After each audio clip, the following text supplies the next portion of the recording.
Hello, this is Darkon, and this is my guide for new players to get ready for the Final Fantasy XIV Heavensward expansion. This guide is primarily made for those players who are just starting or currently leveling in the game. This guide will have a broad approach, so in some cases I won't be getting into specifics on certain things as it would be redundant. Also, this will be as spoiler-free as possible. Before I begin, let me say that when I mention levels, I mean roughly what level you will likely be when you get to that quest. Most quests are locked behind the quest before it, and then behind a level. This includes job/class quests. It is basically to stop you from being too underleveled to complete the quest. First off, when picking your class, remember you start off in what area that class's guild is in. The actual starting area will have extremely little difference in your overall gameplay, as after you hit around level 15, you'll be going into the same story that the rest will be a part of or have already completed. But before you start, take a look at what job your class becomes, as that will be the one you will actually be moving into later on, and leaving classes behind for the most part. Jobs are just about the same as classes, but with a few important distinctions. First off, when you are the job, you'll have less access to other cross-class abilities, other than two specific classes, but you will have access to job-specific abilities. The other is that in order to gain access to that job, when you hit level 30 in your chosen class, you will need to have one particular class among the other two classes that I just mentioned to level 15. That isn't a big deal, as you have more than enough spare side quests to get it to level 15 easy. You can change your class when you hit level 10. Like most things, this happens during the main quest line, so you don't have to worry about missing it. This also includes your retainers, which is your bank space. I will elaborate on retainers later. Once you pick the main job you think you'll be sticking with and the subclass you'll need to get said job, consider what I did during the launch of A Realm Reborn. What I did when I wanted to go monk, but the starting class pugilist was in Ul'dah, but I wanted to start in Gridania. However, Gridania had the Lancer class, which is the subclass I would need in order to get my monk. So I started in Gridania as a Lancer, and then when I was able to travel between the three city-states via airship, I changed class to Pugilist when I went to Ul'dah, and did as many side quests and fates while I was there to level it up, and continue on the main quest afterwards. This won't work for everyone, but it is a basic idea that I found really worked for me. I should also mention that the Arcanist class has two job classes, Scholar and Summoner, with each needing Conjurer and Thaumaturge respectively to gain those jobs. Also, for the Rogue class that becomes the Ninja job, you must have any battle class up to level 10 in order to join the Rogue Guild. Remember that you can change to any other class so you are not stuck with a class that you thought you liked but not that much.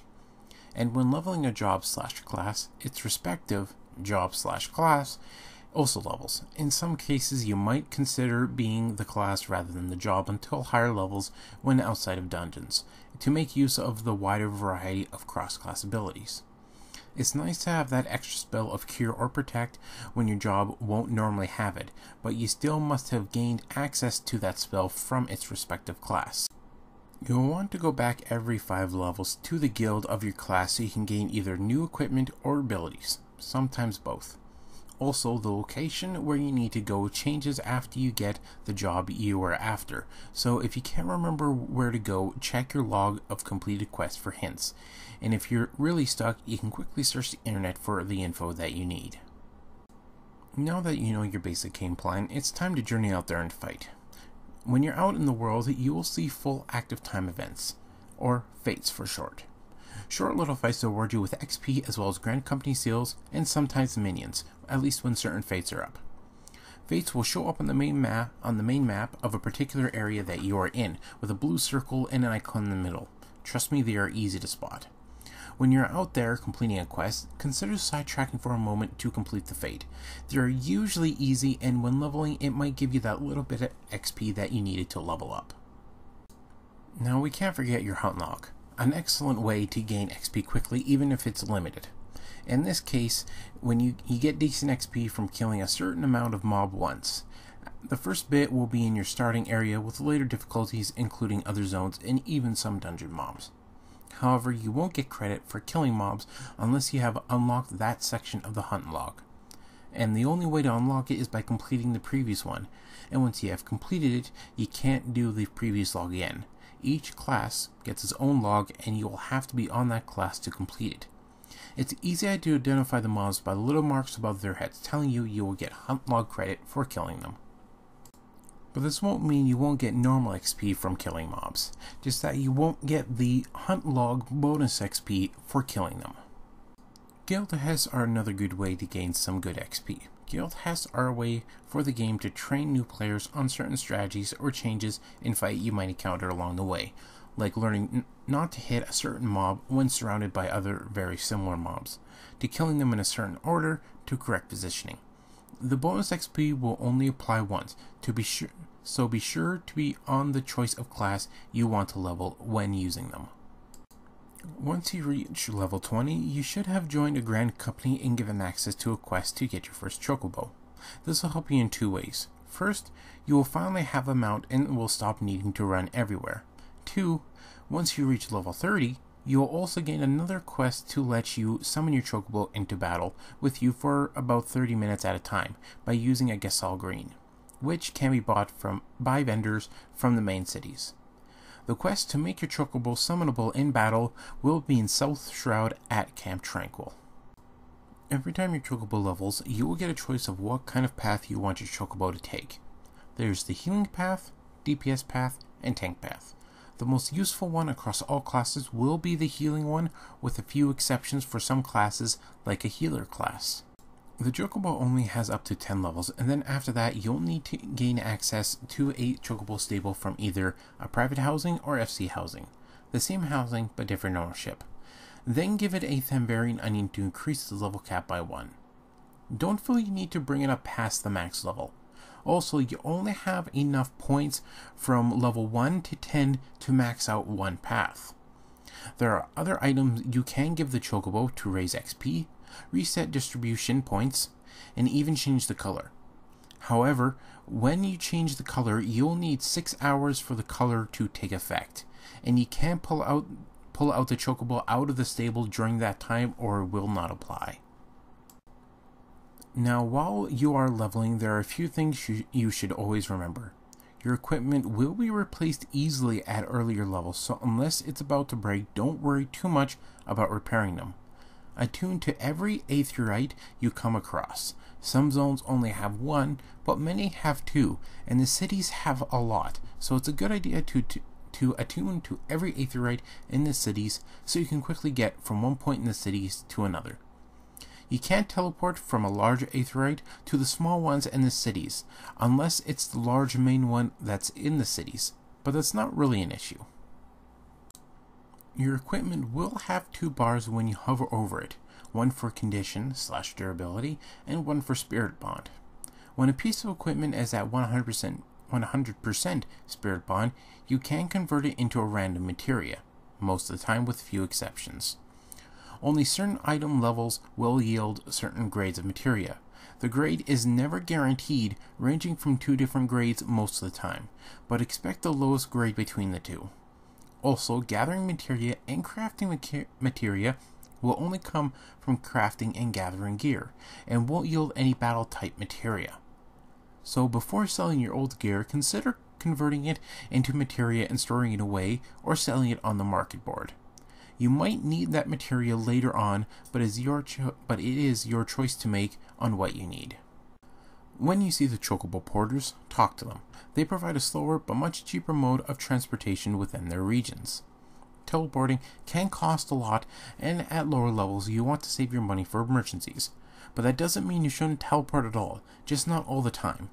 You also have access to the return ability, which teleports you back to your home point with a modest cooldown, which is any large aetheryte that you have set your respawn to. The return ability does not cost you any gil. So if you're questing in a particular area, it is advised that you set your home point to the large aetheryte in that area, so in case of your character's death, they won't spawn far away. The challenge log will provide you with some XP and money as you level. Some challenges are simple, like completing 3 different dungeons to gathering 100 items with a gathering class. Take a look through it and see if there's any you think you can complete along the way.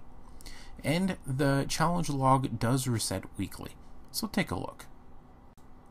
Now you can level a lot in dungeons, and while at times are required during the main story, it is worthwhile to do them all anyways, for new equipment and XP, but only when it is around your level.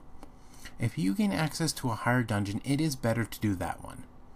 When you join, if you haven't done it before, tell them that you are new and you haven't done it before. Well, there are messages that tell you when one or more players haven't done the dungeon before. Some might think you are just an alt character, so it's always a good idea to mention it anyways. Also, dungeons and raids are locked behind a total item level. If you can't join because your item level is too low, you will need to replace some gear, so always check your gear to what you recently got to see if it's an upgrade. Also note that naturally healer and tank classes will get into dungeons much quicker, but that shouldn't discourage you from going in as the DPS if that is your class. If the wait time is too long, just do anything to waste some time. Do fates, change class and gather materials. You can freely change your class after signing up for a dungeon, but you must change back when the notification comes up. If you just click no, or wait until the timer runs out, you won't be punished, but if you let it happen too many times, you will be locked out for 30 minutes at a time, and you will have to wait before signing up for the dungeons again. It is the same punishment for leaving the dungeon before it is completed. You can use the vote to abandon if it seems like the group that you're in isn't making any progress or things just seem to be going horribly wrong. Do not forget that when you level on your job, you also level on the class that it's on, and vice versa. You also gain attribute points when you level starting from level 10. You will want to put most, if not all of it, into your class/job's primary stat. This is harder for Arcanists as they have two jobs with different primary stats. However, the points themselves won't cripple you if you put them in the wrong spot, and you can reset them by buying the Keeper's Hymn item from your respective Grand Company. Now that the leveling device is out of the way, I will give you a few more extras to make things easier on your experience. The Adventurers Guild, each major city has one, there is an inn. And in the inn are several things, one being the armoire for you to store your vanity gear, such as gear you get from seasonal events, as well as store the artifact gear, your first job class gear you get from your job quests. Also inside is a bed. When you log out, you should log out in the bed as it will give you more rest and XP than anywhere else. Also in there is the retainer bell and the crystal bell. The crystal bell is used to change your looks for a price after you complete the required quest for it. But perhaps most importantly is the book, The Unending Journey. This book will allow you to view all cutscenes that you have already seen before, which will be handy for two reasons. One is that if you want to go back and rewatch and or remind yourself of what happened, you can easily do that. The other is that when you go into some later dungeons, some people will pull right away or start other cutscenes right away, so you might not be able to see the full cutscene before another one starts. This is why using the book can be very handy. I do highly recommend that you read/watch what the NPCs have to say, as it has a lot of lore behind them. Also note that after the long credits roll, there is still more cutscenes. These little bits have short but very important lore, so if you want to know it all, watch until the end. Now that you're level 50 and wondering what to do next, there is something else you should know. In order to gain access to the Heavensward expansion, you must complete the main story quest all the way up through until the end of the patch 2.55 story. The reason it must be done is because you need to in order to gain access to Ishgard, and most likely everything else the expansion has to offer. However, after that you're all ready to go. But that doesn't mean you only have to focus on leveling a battle class. Give crafting or gathering a try. Or what I did was both crafting and gathering. And just like battle classes, crafting and gathering classes, or discipline of the land and discipline of the hand if you want the technical terms, every 5 levels they will give quests to provide you with gear and help you along your way. Leveling another class is a good way to break up the monotony. I wouldn't worry about getting up to the point of 4-star crafting at this stage, with 4-star crafting being the hardest to accomplish, but rather you can work on getting them to level 50, which is what levies are best used for, in my opinion.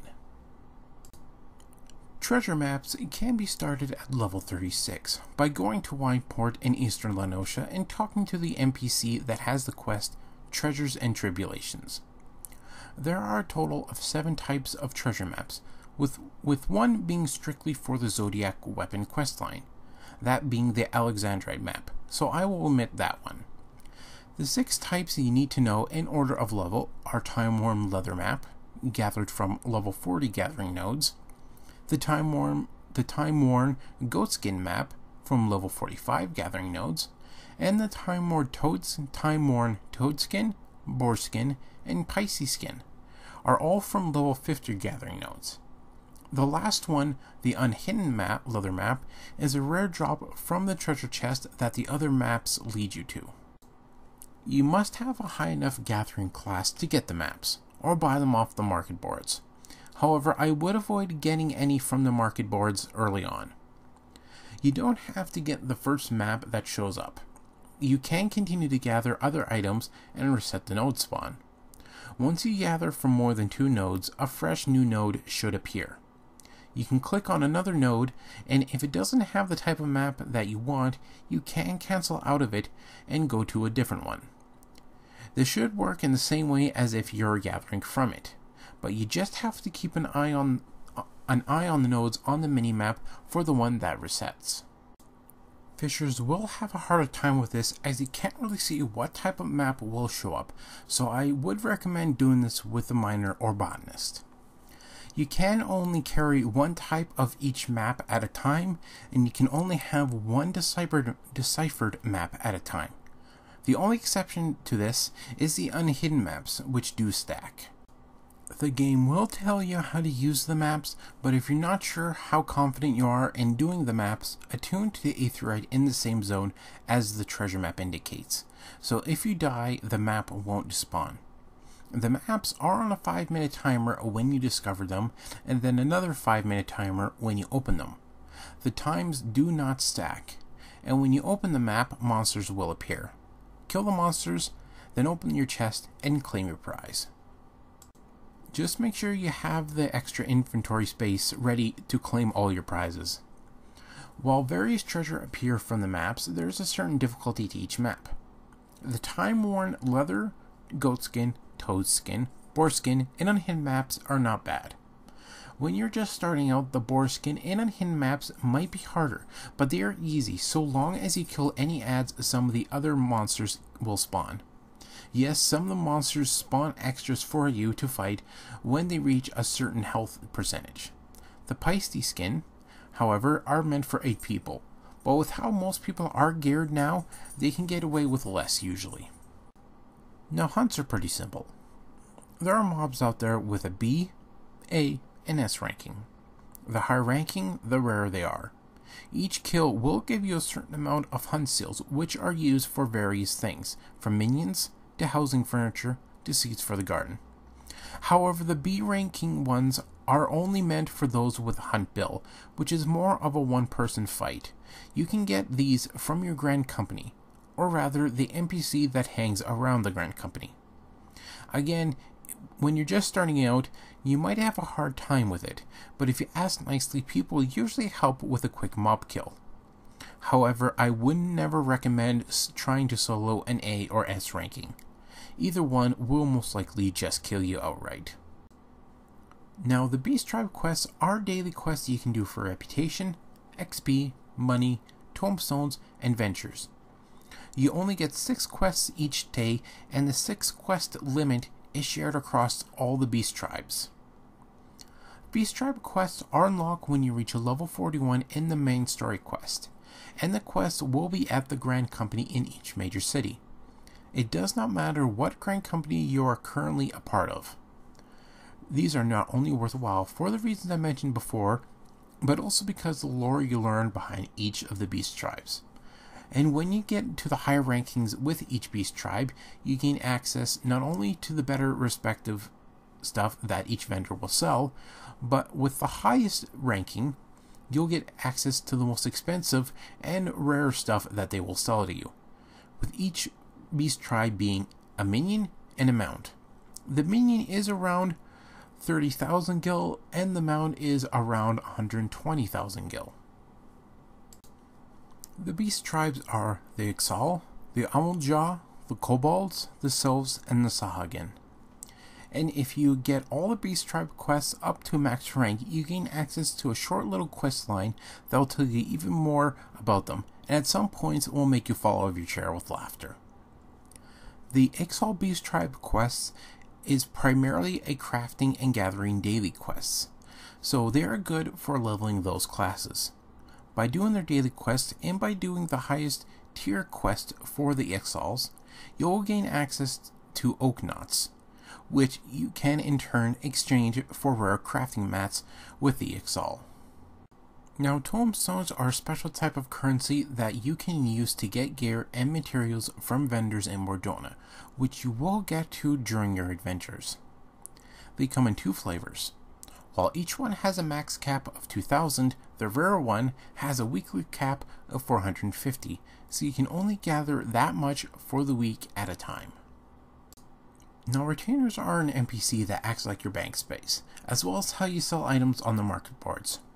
You will gain access to only 2 retainers not long after your 3rd mandatory dungeon run. You can get more from the Mog Station account, but it will cost you extra per month to have. The retainer are customizable, which will be clearly seen when you obtain them. It works the same way as your own character creation, so make them however you want them to be. When using the retainer bell, you will be the only one who sees them. Their name, which again you'll pick, will show up on the market boards when you sell something, and not your name. The other thing about retainers are the ventures that they can undertake. This is how it works. The retainers ventures have 3 types. The hunt type to get specific items and a certain amount of XP.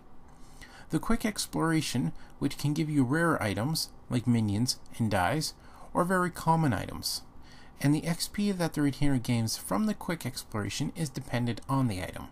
The rarer the item, the greater the XP, so it is a bit of a gamble. And the 18-hour exploration, which has a more set amount of XP and will always yield an elegant bronze or silver pieces, and sometimes a random item. The type of items as well as the type of elegant piece and the amount depends on the level of the retainer class. And the higher the class, the higher level venture it can do, and the greater chance of better rewards. The retainer class and ventures it can undertake depends on you. It can only be a class that you have had before and only up to the level that you yourself have gotten it. They cannot be jobs, only the classes.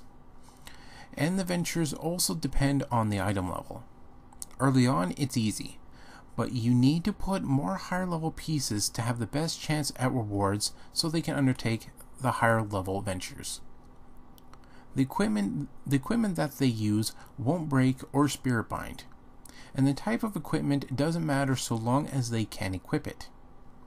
So if you have a decent all-class item that you got and it's better than the one they are using, go ahead and let them use it.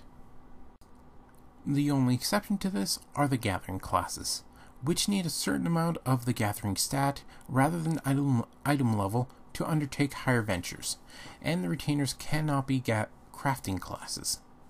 Retainers also get paid not by gil, but by venture tokens. These can be gotten from using your Grand Company seals, from treasure maps, from using your hunt tokens, and as well from Beast Tribe quests. Now you might be wondering about the Zodiac weapon questline, and should you do it at this point. The Zodiac questline is an alternative way to get max item level weapons, which increase usually with each major patch. At this point, I wouldn't put too much time into them, but I would do the starting ones to give you a nice weapon to use. And if you want to do it later on, just remember that the quest is both time and money / material intensive, depending on the part of the quest you are currently on. I've given all I can to make sure you have an enjoyable experience and to prepare you for the Heavensward expansion. I do hope you found it useful and informative, even if you're not a new player. If I missed something you think should be added, please be sure to mention it and I'll see if I can add it in. And don't forget, when in doubt, join a free company with people that you know and or trust. Many people have a good knowledge about the game, and a free company can make it more enjoyable. Just make sure you pick one that is right for you, and don't be afraid to quit one that you're uncomfortable with. And finally, never ever pay for gold. The gold selling is always a scam, and it's not worth having your account permanently banned over. And don't worry about the clear runs that some other free companies will sell. The clear runs themselves can always be cleared with effort and time. Even with all this covered, there is still more you can look forward to. Take a look at Gold Saucer. Try the harder mode Primal Fights, do the Coil of Bahamut raids, do the Hildebrand quests. Seriously, do those quests. They are hilarious, and you need to do them to unlock more trials so you can use the trial roulette. And you can't forget the Crystal Tower raids, which are larger but frankly easier 24-man raids. They're a good place for getting some of that much needed equipment you need. This is Darkon, and I hope to see you in the Heavensward expansion, where I'm sure there is bound to be even more fun to be had. Bye bye.